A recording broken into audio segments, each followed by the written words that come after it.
भारत की G20 अध्यक्षता के तहत पहली वर्चुअल बैठक में बाली में हुई सहमति पर हुई चर्चा। छत्तीसगढ़ में भी प्रशासनिक तैयारियां शुरू।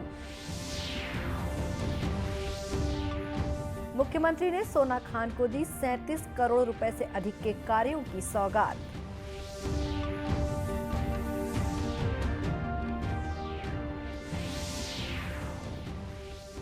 छत्तीसगढ़ के भोरमदेव को केंद्र सरकार की प्रसाद योजना में शामिल करने राजनांदगांव सांसद ने रखी मांग।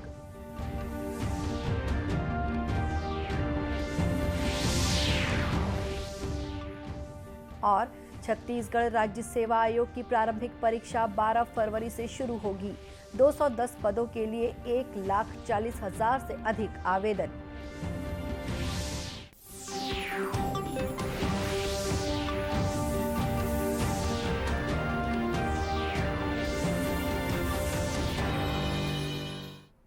नमस्कार, आप देख रहे हैं दूरदर्शन समाचार। मैं हूं शुभ्रा भट्टाचार्य। अब समाचार विस्तार से। भारत की G20 अध्यक्षता के तहत वित्त और स्वास्थ्य संयुक्त कार्यबल की पहली वर्चुअल बैठक कल आयोजित की गई। बैठक में G20 और आमंत्रित देशों तथा अंतर्राष्ट्रीय संगठनों के वित्त और स्वास्थ्य प्रतिनिधियों ने भाग लिया। इटली और इंडोनेशिया ने बैठक की सह अध्यक्षता की। इस बैठक में बाली में हुई सहमति पर विचार विमर्श किया गया। G20 की भारतीय अध्यक्षता में कार्यबल सचिवालय सह अध्यक्षों इटली और इंडोनेशिया के साथ अगले वर्ष तथा आगे की कार्य योजना का मसौदा तैयार करने पर काम कर रहे हैं। 2023 में G20 की भारतीय अध्यक्षता के दौरान वैश्विक स्वास्थ्य प्राथमिकता पर जोर रहेगा। बैठक में प्रस्ताव को स्वीकार किए जाने की कार्य योजना प्रस्तुत की गई। महामारी के दौरान दुनिया में तकरीबन 60 लाख से ज्यादा लोग जान गंवा चुके हैं। सदी की सबसे बड़ी महामारी की चपेट में स्वास्थ्य के अलावा दुनिया की अर्थव्यवस्था भी रही। व्यापार, पर्यटन, शिक्षा से लेकर वैश्विक भू राजनीति को इसने प्रभावित किया। 20 करोड़ लोगों के रोजगार छिन गए और 10 करोड़ लोगों पर गरीबी की मार पड़ी। साल 2020 से हेल्थ वर्किंग ग्रुप पर महामारी से निपटने और उसके बचाव के उपाय करने की सबसे बड़ी जिम्मेदारी रही। वहीं G20 में ही इटली की अध्यक्षता में सभी के लिए टीके की उपलब्धता और जांच की व्यवस्था एक प्रमुख मुद्दा रहा। प्रधानमंत्री मोदी ने इटली की ही अध्यक्षता में एक दुनिया और एक स्वास्थ्य का मंत्र दिया था। इंडोनेशिया की अध्यक्षता के दौरान महामारी की चुनौतियों के खिलाफ एक फंड की व्यवस्था की गई। अब भारत की अध्यक्षता में डिजिटल हेल्थ, इनोवेशन और सॉल्यूशन के साथ साथ फार्मास्यूटिकल क्षेत्र में सहयोग को लेकर जोर दिया जा रहा है। वहीं महामारी की चुनौतियों के बीच अंतर्राष्ट्रीय आर्थिक सहयोग व विकास, मजदूर संगठन और विश्व स्वास्थ्य संगठन मिलकर संयुक्त रूप से स्वास्थ्य के क्षेत्र में काम कर रहे हैं। बीमारियों की रोकथाम और उसके मूल कारणों से बचाव के उपायों को बढ़ावा देने के दायित्वों का निर्वहन करते हुए विश्व स्वास्थ्य संगठन प्राथमिक स्वास्थ्य सेवाओं को बेहतर बनाने की दिशा में भी काम करता है।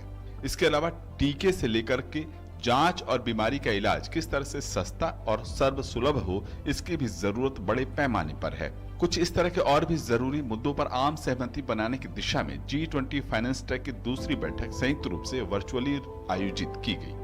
सहमति की दिशा में बढ़ने के लिए अभी कई और बैठकें होंगी।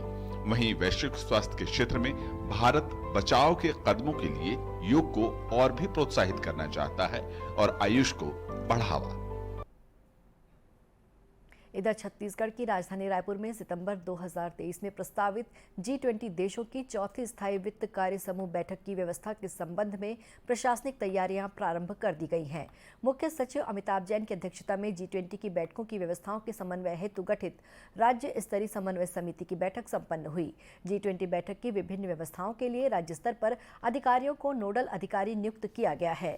इसमें G20 की बैठकों की व्यवस्थाओं के लिए संस्कृति एवं पर्यटन विभाग के सचिव अनबलगन पी को नोडल अधिकारी बनाया गया है। इसी तरह प्रोटोकॉल व्यवस्था के लिए जनसंपर्क आयुक्त दीपांशु काबरा, छत्तीसगढ़ पर्यटन मंडल के प्रबंध संचालक अनिल कुमार साहू और राज्य प्रोटोकॉल अधिकारी अरविंद सिंह को जिम्मेदारी दी गई है।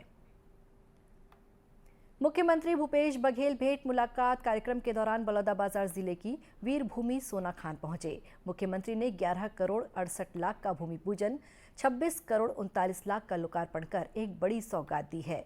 इस दौरान उन्होंने शहीद वीर नारायण सिंह के स्मारक में पहुंचकर श्रद्धांजलि अर्पित की और उनकी स्मृति में बनाए गए भव्य ओपन एयर म्यूजियम का शुभारंभ किया। मुख्यमंत्री ने गोठान को लेकर समिति के सदस्यों का हालचाल जाना और गोबर बेचने वाले किसानों से चर्चा की। इस दौरान उन्होंने कहा कि भेंट मुलाकात के माध्यम से वे राज्य सरकार की योजनाओं का फीडबैक लेने आए हैं।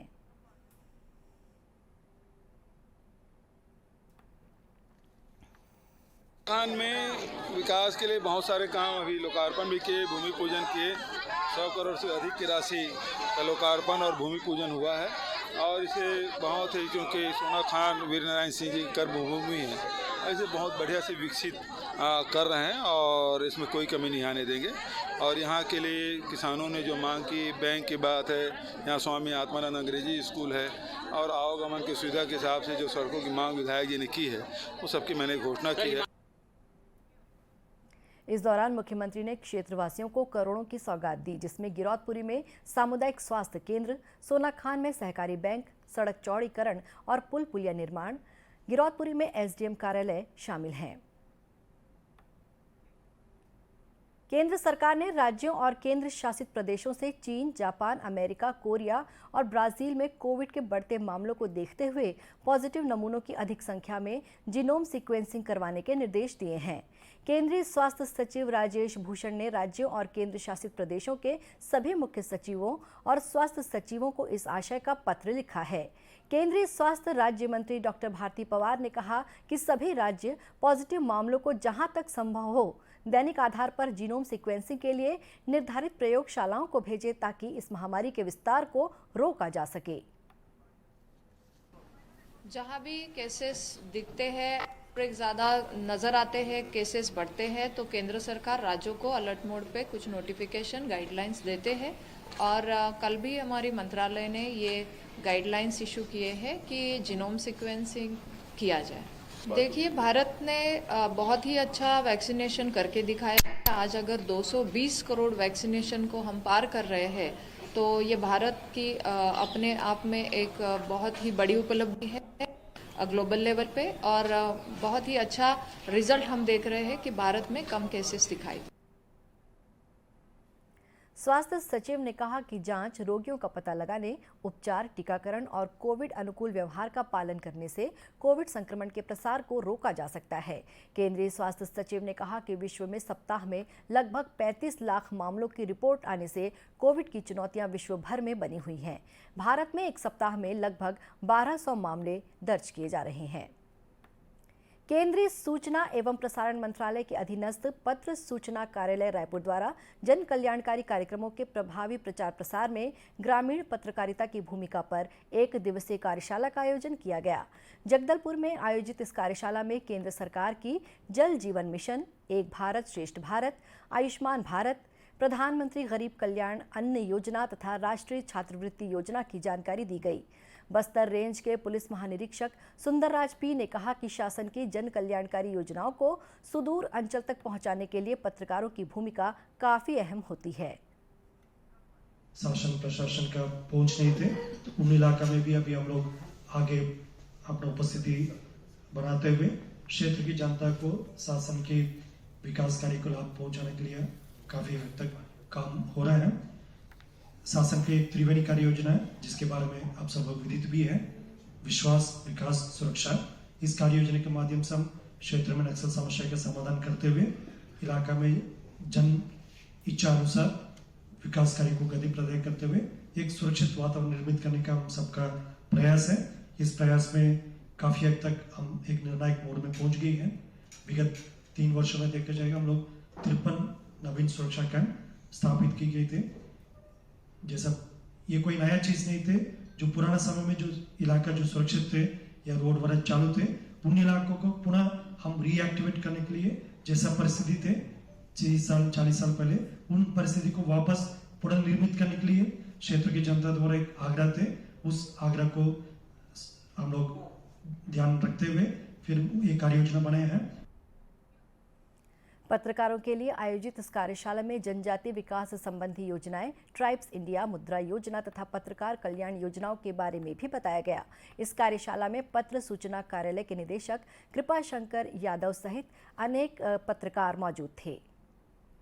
राजनांदगांव लोकसभा क्षेत्र के सांसद संतोष पांडे ने भूरमदेव को भारत सरकार के पर्यटन मंत्रालय अंतर्गत प्रसाद योजना में शामिल करने की मांग की है।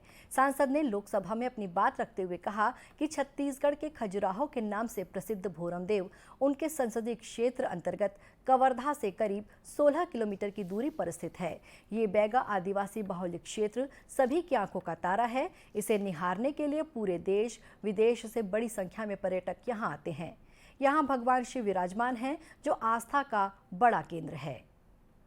जाति के पूज्य देव भोरमदेव और उस वहाँ की जो स्थापत्य कला है, मालवा की परमार कला शैली की प्रतिछाया है।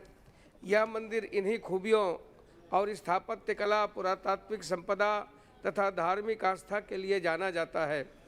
महोदय, इसका निर्माण फणी नागवंशी शासक गोपाल देव ने करवाया था और जिसकी नागर शैली, जटिल नक्काशीदार चित्रकला इसके लिए जाना जाता है।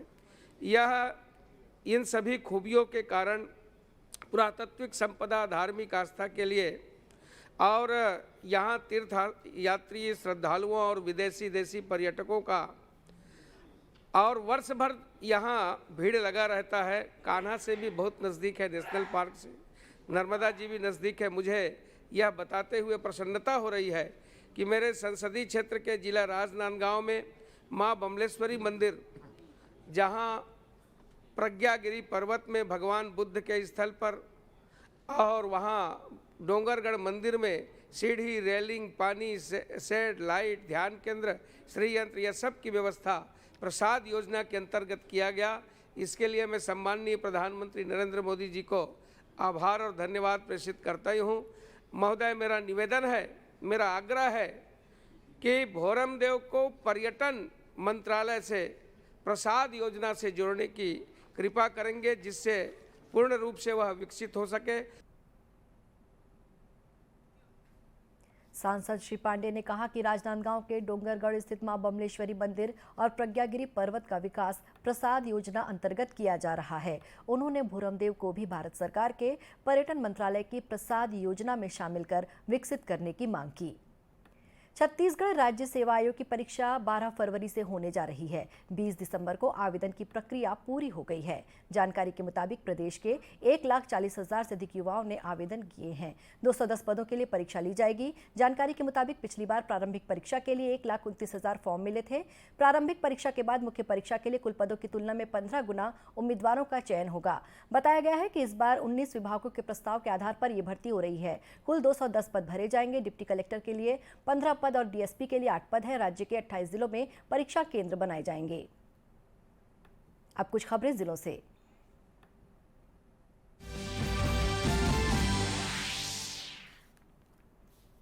दंतेवाड़ा जिले में चलाए जा रहे लोन वर्राटू अभियान से प्रभावित होकर 1 लाख की नामी महिला नक्सली ने दंतेवाड़ा पुलिस के सामने आत्मसमर्पण किया। जिले के पुलिस अधीक्षक और सीआरपीएफ के डीआईजी की मौजूदगी में महिला नक्सली ने आत्मसमर्पण किया। समर्पित नक्सली का नाम कुमारी हेमला बताया गया है, जो तिम्मेनार की उस मुठभेड़ में शामिल थी जिसमें 8 नक्सली मारे गए थे। उल्लेखनीय है कि लोन वर्राटू अभियान के तहत अब तक 141 इनामी सहित कुल 567 नक्सली आत्मसमर्पण कर चुके हैं।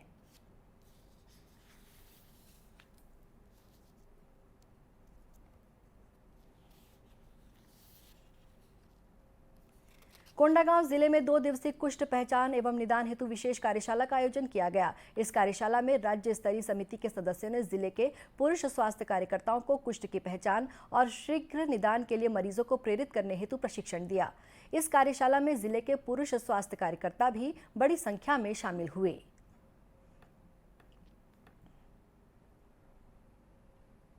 मुंगेली जिले के कलेक्टर राहुल देव के निर्देश पर पथरिया एसडीएम प्रिया गोयल ने एक अनूठी शुरुआत की है। इसके तहत राजीव युवा मितान क्लब के माध्यम से पथरिया ब्लॉक के 37 ग्राम पंचायतों में आत्मरक्षा प्रशिक्षण कार्यक्रम आयोजित किया जा रहा है। प्रशिक्षण में 18 वर्ष से 35 वर्ष की महिलाओं को जिला कराटे संघ मुंगेली के प्रशिक्षकों द्वारा स्टांस, पंच, किक, ब्लॉक करने से लेकर स्वीप, कुमिते आदि की बारीकियां सिखाई जा रही हैं।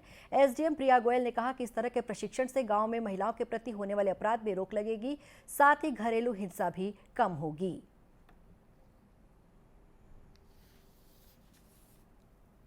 जांजगीर चांपा के अकलतरा ब्लॉक के अर्जुनी गांव में महिलाओं द्वारा शराब दुकान हटाने के लिए चलाए गए अभियान के सामने जिला प्रशासन को झुकना पड़ा। अर्जुनी गांव की महिलाएं 82 दिन से लगातार धरना प्रदर्शन कर रही थीं।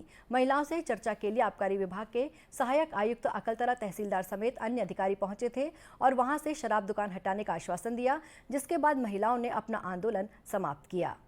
इसी के साथ ये समाचार बुलेटिन यही समाप्त हुआ। नमस्कार।